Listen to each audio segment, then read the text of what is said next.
온 땅의 언어가 하나요 말이 하나였더라. 이에 그들이 공방으로 옮기다가 신하의 길에 들어간다. 거기 모여하며 서로 말하되 자 벽돌을 만들어 견고히 굽자 하고 이에 벽돌로 돌을 대신하며 역청으로 진흙을 대신하고 또 말하되 자 성소와 탑을 건설하여 탑 꼭대기를 하늘에 앞하여 우리 이름을 내고 온 집에 흩어짐을 멸하자 하였더니 여호와께서 사람들이 건설하는 그 성읍과 탑을 보려고 내려오셨더라. 여호와께서 이르시되 이 우리가 한 족속이요 언어도 하나이므로 이같이 시작하였으니 이 이후로는 그 하고자 하는 일을 할 수 없으리로다. 자 우리가 내려가서 거기서 그들의 언어를 혼잡하게 하여 그들이 서로 알아듣지 못하게 하자 하시고 여호와께서 거기서 그들을 온 지면에 흩으셨으므로 그들이 그 도시를 건설하기를 그쳤더라. 같이 읽습니다. 그러므로 그 이름을 바벨이라 하니 이는 여호와께서 거기서 온 땅의 언어를 혼잡하게 하셨음이니라. 여호와께서 거기서 그들을 온 지면에 흩으셨더라. 아멘. 우리 교회 여러 성도님들 가운데 또 수요 예배 이렇게 사모함으로 함께 하신 분들에게 오늘도 말씀의 은혜가 또 충만하게 임할 수 있기를 소망합니다.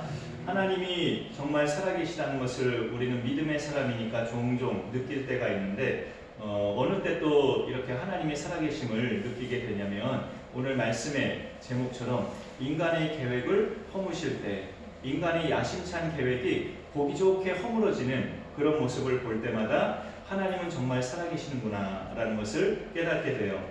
홍수 심판 후에 인류를 보면 성경에 그렇게 두드러지게 기록되어 있지는 않지만 혹시라도 또 이와 같은 심판이 올까 염려해서 자기들 스스로 이제 대비해가는 그런 작업을 인간들이 합니다. 너무나 어마어마하게 큰 심판이었기 때문에 이제 노아의 그 후손들로 태어나는 사람들은 조상들로부터 그런 홍수 심판의 이야기를 들으면서 자라왔을 거 아니에요. 셈과 함과 야벳의 후손들도 다 아버지로부터 할아버지로부터 그런 홍수 심판에 대한 이야기를 듣고 경각심을 가지고 자라왔을 거란 말이죠. 근데 이들이 이제 장성해 가면서 커가면서 혹시라도 그와 같은 심판이 또다시 일어나면 안 되니까 우리가 우리 힘으로 대비하자 이렇게 변질되어가는 그런 신앙을 갖게 된 것인데 그 자기들 스스로의 대비책으로 하나 그렇게 임하는 것이 오늘 창세기 11장에서 읽은 바벨탑 사건이에요. 사람의 계획이 무조건 나쁜 건 아니지만 성경은 보면 항상 하나님을 기억하면서 계획하라고 당부하고 있어요. 사람이 마음으로 자기 길을 계획할지라도 그의 걸음을 인도하시는 이는 여호와시니라. 잠언 16장 9절에서 그렇게 알려주고 있는데 오늘 창세기 11장에 이 사람들이 계획하는 일들을 보면 전혀 하나님을 염두에 둔 계획이 아닌 것을 우리가 볼 수 있습니다.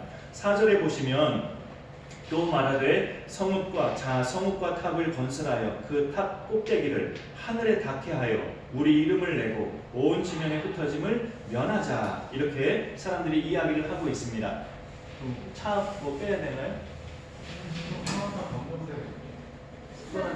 아이고 당연히 또 예 알겠습니다. 예배 중 계속 또 말씀 이어가겠습니다. 하나님이 그렇게 사람을 지으셨을 때 하나님의 이 명령이 있었는데 그 명령에 대해서 정면 거부하는 행동들이 오늘 창세기 11장에서 나오고 있어요. 처음 아담과 하와를 지으셨을 때 하셨던 명령, 그리고 방주에서 노아와 그의 가족들이 나왔을 때 하셨던 명령, 똑같은 명령이에요. 생육하고 번성하여 땅에 충만하라 라는 그런 명령이었어요. 하나님이 지으신 온 땅에 인류가 퍼져나가면서 그렇게 피조세계를 땅에 편만하게 거하면서 다스릴 것을 하나님이 당부하셨는데 인간은 거꾸로 우리가 흩어짐을 면하자 하면서 이렇게 한데 모아놓고 탑을 쌓아가면서 우리가 여기 이 안에 거하면서 옹기종기 모여서 살자 이렇게 계획을 하는 거죠. 그래서 오늘 11장으로 오기까지 그 앞에 장들 내용을 보면 노아와 그의 가족이 이제 땅에 정착해서 농사를 짓고 다시 살아가는 그런 내용이 기록되어 있고 노아의 세 아들들 셈과 함과 야벳의 그 후손들의 명단이 쭉 기록되어 있어요. 그리고 오늘 11장으로 이렇게 넘어와서 노아의 그 후손들이 성읍과 탑을 건설하면서 자기들의 이름을 하늘에 닿게 하려는 그런 행동을 하고 있는 거죠. 말하자면 이들이 노아의 후손들인데 노아의 후손들답지 않은 그런 모습이 일어나고 있는 것입니다. 이런 시도를 한 까닭은 표면적인 이유가 있고 궁극적인 이유가 있는데요. 표면적인 이유는 아까 말씀드렸었어요. 홍수 심판 후에 혹시라도 또 다른 심판이 임할까봐, 그렇게 큰 심판이 임했는데 앞으로도 뭐 심판이 없으리라는 보장이 있는가? 라고 생각을 하면서 언제 무슨 심판이 임할지 몰라서 자기들이 스스로 대비하는, 우리가 이 탑을 높게 쌓아서 다 이 안에 거하면서 우리가 살아가면 심판이 임해도 이 탑 안에서 우리는 계속 살아갈 수 있어 하면서 어리석은 생각을 하고 있는 거죠. 분명히 이들은 노아나 노아의 아들들로부터 그 후손들이기 때문에 자기 아버지들로부터 홍수 심판 이야기를 들었을 것이고 그 후에 하나님이 약속하신 말씀도 아마 들었을 거예요. 내가 다시는 사람으로 말미암아 땅을 저주하지 아니하리니 이는 사람의 마음이 계획하는 바가 어려서부터 악함이라.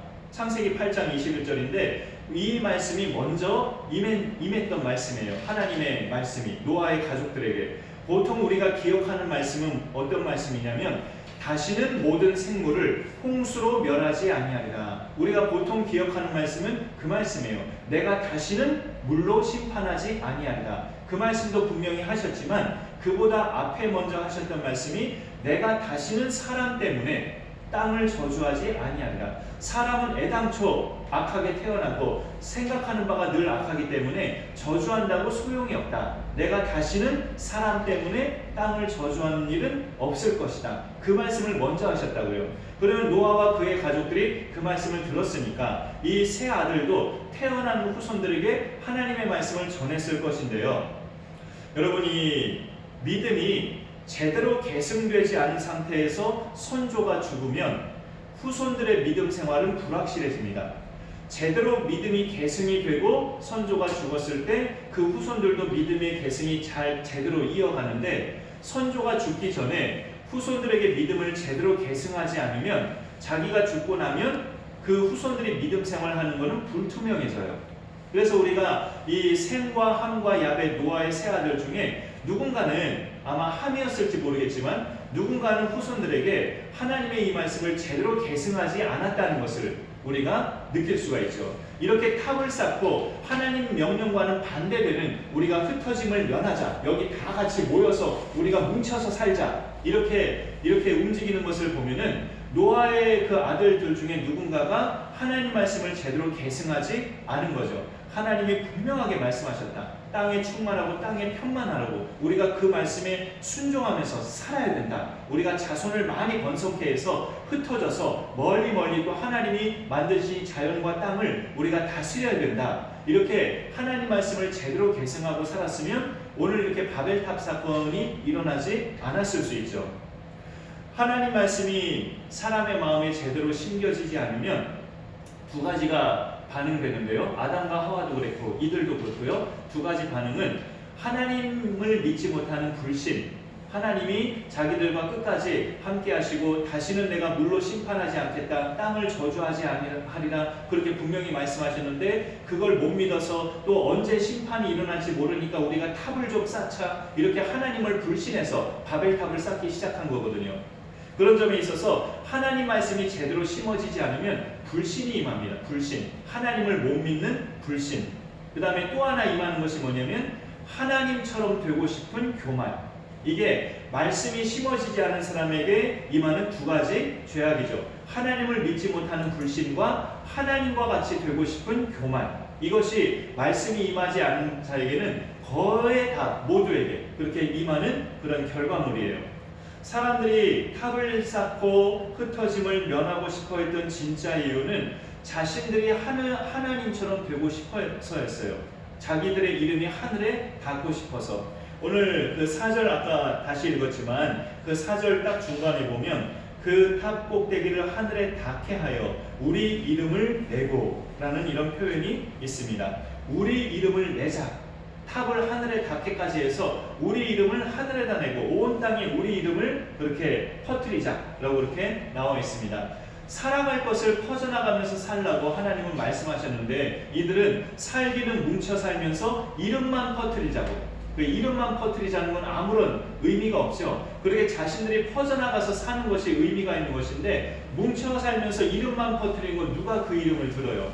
우리가 그 생각해 볼 때 이들의 모순된 모습을 그렇게 볼 수가 있습니다. 사람이 이렇게 높아지고 싶은 욕망은 누구나 가지고 있는 내재되어진 그런 욕망이라고 느껴져요. 딱히 뭐 야망이나 욕망이 특별히 없어 보이는 사람도요, 분명히 가지고 있는 것은 누구나 다 이런 마음 상태가 있어요. 보면 내 뜻대로 되지 않을 때 좀 견디기 힘들어하는 것, 누구나 다 마음에 내재되어 있어요. 예를 들어서 내 가족들이 아니면 내 친구들이 내가 지금 뭐라고 말을 하는데 좀 요청하고 부탁을 하는데 그걸 그냥 흘려듣거나 그걸 별로 중요시 여기지 안 들을 때, 내 말을 그냥 벌러 듣고 가볍게 들을 때, 내 가족이나 친구들이 그럴 때 우리는 견디기 힘들어하는 그런 욕구가 있단 말이죠. 그것이 이제 깊은 마음속으로 들어가 보면 결국은 하나님처럼 되고 싶은 욕구가 우리 속에 잔재되어 있다고 볼 수 있어요. 그게 예수 믿기 전에는 더 두드러졌다가 예수 믿은 후는 이제 많이 죽어졌는데, 죽어졌지만 여전히 마음 바닥을 들여다보면 그렇게 나도 하나님처럼 높아지고 싶은, 나도 누군가에게 말하면 내 말에 누군가가 다 따라와야 되고, 내가 뭐라고 말을 하면 모두가 다 내 말에 귀를 기울여줘야 되고, 내 말을 다 무겁게 진지하게 들어야 되고, 그럴 때 내가 기분이 좋고, 내 말을 벌러 듣고 내 말을 눈여겨 귀 여겨 듣지 않으면 그 기분이 나쁘고, 이런 것들이 우리 속에는 내재되어 있다는 거죠. 그게 이제 다 까고 보면은 하나님처럼 되고 싶은 교만이 우리 속에도 잔재해 있다는 것을 볼 수가 있어요. 그리고 조금 뭐 다른 이야기지만, 저는 어린 시절에 다 이렇게 그런 영화들이 있었죠. 어떤 주인공이 초능력자 역할을 하는 그런 주인공으로 등장하는 영화들이 많이 있었어요. 그 중에 하나 추억의 영화 시리즈물을 이렇게 떠올려 보면 두 얼굴의 사나이라는 그런 영화가 우리나라에도 몇 년간 방영된 적이 있었어요. 나쁜 사람들이 주인공을 위협하거나 화나게 하면 이 주인공의 눈이 갑자기 흰 눈으로 바뀌어지면서 몸집이 거대한 괴기물로 바뀌게 되죠. 옷이 막 찢어지면서 근육이 막 엄청나게 불어나면서 괴력을 지닌 그런 사나이로 변한 그런 장면이 있었어요. 그러면서 자기를 괴롭혔던 그 사람들을 다 번쩍 들어올리면서 휘 이렇게 날리는 그런 장면을 많이 봤었죠. 그런 장면을 볼 때마다 통쾌함이 느껴졌던 것 같아요. 그러면서 생뚱맞은 생각이 뭐였냐면, 나도 저런 괴력을 갖고 싶다. 어린 시절에 그런 생각을 많이 해봤죠. 내 팔에도 내 몸에도 저런 괴력이 일어나서 내 눈에 거슬리는 친구들 나도 한번 번쩍 들어서 혼쭐을 한번 내보고 싶다. 그런 생각을 가져본 적이 있었단 말이죠. 근데 성경을 보면 어떤 남을 괴롭히거나 또 이렇게 나쁜 짓을 한 사람에 대한 심판을 누가 하시느냐? 하나님이 하셔요. 하나님이 하시는데, 사람이 굳이 초능력을 발휘해서 심판자 행사를 하는 것은 결국은 사람이 얼마나 하나님과 같이 되고 싶은 욕망이 있는가를 우리에게 보여주는 거죠. 사람은 죄를 짓고 나서부터 이제까지 그 긴 세월 동안 내가 하나님처럼 되고 싶은 욕망이 늘 내재되어 있는 상태에서 살아왔다는 것을 볼 수 있습니다. 요즘의 드라마 소재는 이런 것들이 종종 나와요. 어떤 캡슐을 타고 현재에서 몇십 년 전 과거로 휙 한다든지, 아니면 몇십 년 후 미래로 휙 간다든지, 지금이 2021년인데 2050년으로 휙 가서 미래의 세계를 미리 알게 된다든지, 그런 시간여행, 터무니없는 그런 상황이잖아요. 그런 내용의 그 이야기, 소재거리가 요즘의 드라마 속에서도 많이 나오고 있죠. 그 중에 한 소재가 이런 것이 있었어요. 10년 전에 어머니가 의문의 사고로 죽음을 맞이했는데, 그래서 이 아들이 어머니가 없어요. 근데 어떤 캡슐을 타고 10년 전으로 가서 어머니가 죽기 전에, 자기가 그 어머니가 의문의 죽음을 당하기 전에 그 죽음을 이제 막아내는 거죠. 그럼 어머니가 안 죽겠죠. 10년 전에 어머니가 죽을 것을 미리 알고 10년 전 과거로 되돌아가서 어머니가 죽기 전날에 어머니가 죽음을 미연에 방지하면 어머니는 안 죽게 되겠죠. 근데 그 어머니는 과거의 어머니고, 자기 아들은 자기는 현재의 자기이기 때문에 과거의 어머니와 현재의 자기가 서로 맞지가 않아요. 나이도 이미 자기는 벌써 먹었고, 그런 점에 있어서 뭔가 이루어지는 것 같은데 핀트가 맞지 않는 것들이 계속 일어나는 것을 볼 수 있어요. 이런 것을 보면 그렇게 시간을 조절하고 마음대로 과거로 갔다가 미래로 갔다가 다시 현재로 돌아왔다가 이렇게 피조물이 그렇게 할 수 있는 것은 불가능인데, 하나님이 시간을 만드신 분이거든요. 하나님이 시간을 시작하셔서 첫째 날은 낮과 밤이 있게 하시고 둘째 날은 또 궁창을 만드시고 이렇게 시간을 이제 시작하신 분이 천지창조 때 하나님이 시작하셨고, 그 시간을 끝내실 분도 하나님이셔요. 이 세상에서의 시간을 그리스도가 재림하시면서 이 세상에서의 시간이 이제 종말이 되고 새하늘과 새 땅의 시간이 시작이 되는 거죠. 이렇게 시간을 만드신 분과 시간을 끝내실 분은 하나님이셔요. 인간은 그렇게 할 수가 없어요. 그런데 이런 소재의 드라마가 자꾸 만들어지는 것은 하나님만 하실 수 있는 시간 조절을 인간이 하고 싶은 욕구가 있는 거죠. 내가 신처럼 되고 싶다, 내가 하나님처럼 되고 싶다는 욕구가 지금 현대인들의 그 마음속에도 강력하게 들어있다는 뜻입니다. 그런 것을 볼 때 우리는 하나님의 명령을 이렇게 정면 거부하는 인간의 행태는 창세적부터 지금까지 계속 되어 왔다는 것을 느낄 수가 있어요.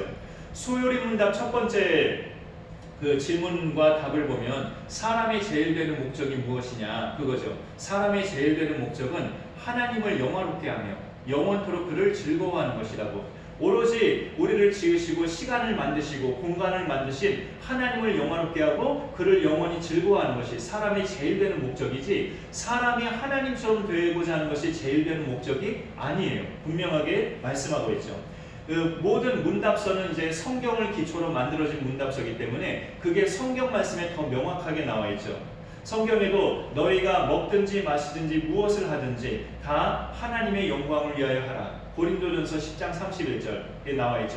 그리고 고린도전서보다 하나 앞에 있는 로마서에도 우리가 살아도 주를 위하여 살고 죽어도 주를 위하여 죽나니 그러므로 사나 죽으나 우리가 주의 것이로다 라는 말씀이 있어요.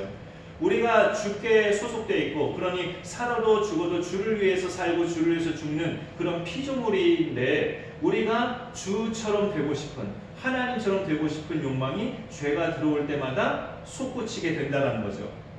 사람이 하나님 되는 것은 100% 불가능한 일이죠. 말도 안 되는 불가능한 일인데, 그래서 인류 역사를 보면 사람이 그런 도전을 할 때마다 불행한 결과가 꼭 임했어요. 우리가 신처럼 한번 돼보자 할 때마다 불행한 결과가 반드시 임했단 말이죠. 오늘 창세기 11장 바벨탑 사건에는 어떤 결과를 얻게 됐나요? 우선 1절에 보니까 온 땅의 언어가 하나요, 말이 하나였더라 라고 되어 있죠. 그리고 6절에도 하나님이 말씀하시죠. 6절에 여호와께서 이르시되 이 무리가 한 족속이요 언어가 하나이므로 이같이 시작하였으니 라고 되어 있습니다. 이들이 서로 소통이 잘 되니까 서로 흩어지기를 싫어하고 자꾸 뭉쳐서 살려고 한다. 우리가 조치를 취하자. 하나님이 움직이신 겁니다. 인간의 언어가 하나였기 때문에 소통에 불편함이 없었어요. 그러나 성과 탑을 건설하면서 하나님처럼 높아지려는 시도를 했을 때 하나님이 강림하셔서 그들의 언어를 혼잡하게 만드셨습니다. 인간의 야심찬 계획을 하나님이 흩으셨어요. 보기 좋게 허무신 거죠. 이로 인해서 또 표면적인 결과는 사람들이 흩어져 살게 됐어요. 그 이후부터. 이제 오늘 말씀을 우리가 9절까지 읽었는데요. 거기 9절에 보시면 그러므로 그 이름을 바벨이라 하니 그 흩어진 장소 이름이죠. 이는 여호와께서 거기서 온 땅의 언어를 혼잡하게 하셨음이니라. 여호와께서 거기서 그들을 온 지면에 흩으셨더라 라고 되어 있습니다. 여러분, 이렇게 사람이 하나님 명령에 자발적으로 순종하지 않으면 하나님이 되게 하십니다. 너희는 땅에 충만하라, 땅을 정복하라, 땅에 각각 흩어져서 살라고 명령하신 건데 사람들이 순종하지 않았어요. 우리가 왜 흩어져야 돼? 우리 모여서 살자. 다 같이 여기서 흩어지지 말자. 여기서 똘똘 뭉쳐서 죽는 날까지 여기서만 살자. 이렇게 모여서 바벨탑을 지으려고 하니까 하나님이 강제로 흩어지게 하셨습니다. 내가 말씀에 순종하지 않을 때는 나로 순종하게 만드시기까지 해서 순종하게 하십니다. 그게 하나님의 능력이죠. 근데 내가 그게 뭐 심판받거나 죽느냐? 그렇지 않죠. 그렇지 않아도 나를 징계하셔서 또 나를 깨우치셔서 나를 어떤 큰 사건을 경험하게 하셔서 결국은 나로 순종하게 만드시는 게 하나님의 능력이에요. 사실 그러기 전에 자발적 순종이 제일 아름다운 모습입니다. 자발적 순종. 근데 자발적 순종이 일어나지 않으면 하나님이 흩어지게 하시는 그런 능력을 발산하셔서 그렇게 순종케 만드시죠. 그거는 이제 사도행전에도 똑같이 일어나요. 너희는 땅끝까지 이르러 내 증인이 되리라. 예수님이 그렇게 명령하시고 승천하셨는데 이들이 땅끝까지 나가지 않고 자꾸 예루살렘에만 모여 있으니까 예루살렘에 핍박받게 하셨어요. 예수 믿는 자들을 핍박받게 하셔서 그 박해 때문에 여기저기 사도들과 제자들이 흩어지게 됐죠. 그러니까 하나님은 자발적인 순종이 사람들에게 일어나지 않을 때는 그렇게 되게 하셔요. 환경적으로 그렇게 되게 하셔서 결국은 순종하게 만드시는데 그러기 전에 우리가 말씀을 깊이 무게 있게 받아들이면서 자발적 순종하는 것이 가장 아름다운 모습이다라는 이야기죠. 근데 대체적으로 그렇게 되지 않으니까 하나님은 우리를 버리지는 않으시지만 택함 받은 자들을 절대 버리지 않으시지만 순종할 수 있게끔 인위적으로까지 하나님이 만드시는 것을 우리가 보게 됩니다. 여기서 이렇게 흩어졌다는 것은 좋은 결과인 것 같지만 언어가 다 다르게 되어버렸잖아요. 그래서 흩어지게 된 이유가 서로 말이 통하지 않아서 같은 말 하는 사람끼리 모인 거죠. 같은 말 하는 사람끼리 모여서 서로 여기저기 정착하면서 살기 시작한 거예요. 근데 이게 영적인 의미로 말하자면 사람들끼리 소통이 이렇게 막혀진 것은 하나님과도 소통이 막혀졌다는 뜻입니다. 이 바벨탑 사건 때문에 자기들이 하나님과 같이 높아지려고 하다가 하나님과 소통이 이제 막혀진 세월을 살기 시작한 거예요. 자기들끼리 언어가 달라진 것은 하나님과도 이렇게 소통이 막혀졌다는 거죠. 하나님이 말씀하셔도 무슨 말인지 못 알아듣는, 영적으로 둔감해지는 그런 인간으로 전락했다는 것입니다. 그래서 바벨탑 사건에서 하나님이 언어를 혼잡해 하셨다는 영적인 의미는 하나님과 소통이 막혀지게 됐다는 뜻이 되어버려요. 굉장히 영적으로 죽어진 상태를 보낸 거죠. 그 상태로 오랜 세월 인류가 그렇게 살아가다가 다시금 언어의 소통이 뚫어진 사건이 오순절날 강림하신 성령 강림하신 그날에 언어가 다시금 하나로 회복되는 역사가 일어나죠. 그 다락방에 모였던 120명의 예수님의 제자들이 자기들이 배운 적도 없는 여러 지방의 방언들을 그렇게 방언이 터지기 시작하면서 언어가 다시금 하나 되는 역사가 성령님을 통해서 일어납니다. 그날이 오순절 날이었기 때문에 여러 타국에 흩어진 유대인들이 고향 땅 예루살렘으로 와서 오순절 절기를 지키려고 예루살렘으로 다 들어오고 있는데 어디선가 자기들이 알아듣는 말이 들리는 거예요. 그래서 그곳을 가봐서 다락방으로 들어가 봤더니 이 사람들 다 갈릴리 사람들 아니냐, 뭐 학문의 깊이가 있는 사람들이 아닌 거를 우리가 다 아는데 어떻게 우리 방언들을 이렇게 갑자기 하느냐, 이 나라 말들을 이 사람들이 배웠는가? 라고 할 정도로 의문이 섞인 놀라움을 그들이 갖게 되죠. 그 타 지역의 유대인들은 사도행전에 다 기록이 되어 있는데 바데인과 메데인과 엘람인과 메소포타미아 사람, 유대와 갑바도기아 사람, 여러 지역 사람들이 다 그날 예루살렘에 모였어요. 근데 자기들만 알아듣는 언어가 이 갈릴리 어부 출신들이 막 유창하게 그 언어를 하는 거예요. 방언이 터져가지고. 그런 것을 볼 때에 바벨탑 사건 때문에 인간의 언어가 여러 갈래로 혼잡하게 되었는데 하나님이 오순절날 임하신 성령 강림을 통해서 그 언어를 다시금 하나로 뭉치게 하신 역사를 하나님이 일으키셨습니다. 인간이 혼잡하게 만든 언어를 하나님이 다시금 하나 되게 하셨어요. 이 사도들과 제자들이 자기들이 행한 그 방언은 그 지역에 이제 복음을 전하는 전도자로 이들이 다 세움을 받게 된 것이죠. 이 역사가, 이 놀라운 역사가 누구에게만 해당이 되느냐? 예수님을 구주로 영접해서 예수님의 증인으로 사는 사람들, 예수님의 증인으로 사는 사람들에게만 언어의 통일이 되는 이 역사가 일어나서 어느 나라 땅이든 예수의 복음을 전할 수 있는 능력의 소유자로 하나님이 삼으십니다. 우리가 뭐 러시아어, 일본어, 영어, 중국어 이런 것들을 유창하게 배워서 꼭 선교를 한다는 것이 아니고 그런 언어의 습득자가 되지 않아도 예수 안에 있는 사람들, 성령 안에서 하나가 되는 사람들은 그런 언어의 통일성의 역사까지 하나님이 허락하셔서 복음이 막히지 않게 하신다는 거죠. 예수님의 복음이 막히지 않게 증거하게 하시는데 믿는 자들을 통해서 하나님이 그런 하나됨의 역사를 이루게 하신다는 겁니다. 혼잡했던 세상을, 인간이 죄악 때문에 혼잡하게 만든 그 세상을 성령께서 예수 믿는 자들을 통해서 다시금 하나 되게 하는 역사를 오순절 강림하신 사건을 통해서 시작하셨어요. 오늘날 우리 믿는 자들에게도 그 하나됨의 역사는 계속 이루어져 가고 있습니다. 교회를 하나 되게 하시고, 우리 가정을 하나 되게 하시고, 믿음의 동료들을 하나 되게 하시고, 결국은 온 세상을 하나 되게 자꾸 이끌어 가시는 그런 하나님의 역사는 우리 믿는 자들을 통해서 계속 이루어져 나가고 있어요. 우리가 그 사명자로 살아가고 있는데 많이 부족하고 연약하더라도 성령께서 우리와 함께 하시고 예수의 능력이 우리에게 임하기 때문에 감당할 수 있다고 우리가 믿어야 합니다. 그렇게 믿으면서 혼잡해진 인간 세상의 많은 역사를 가정부터 시작해서 하나 되게 만들어가는 그런 주님의 능력을 우리가 행사하며 살아갈 수 있기를 간절히 소망합니다. 제가 기도하겠습니다. 하나님 감사합니다. 오늘 수요예배 또 우리가 창세기 11장 바벨탑 사건의 말씀을 나누면서 인간의 야심찬 계획을 보기 좋게 허무신 하나님의 역사를 우리가 말씀을 통해 보게 됩니다.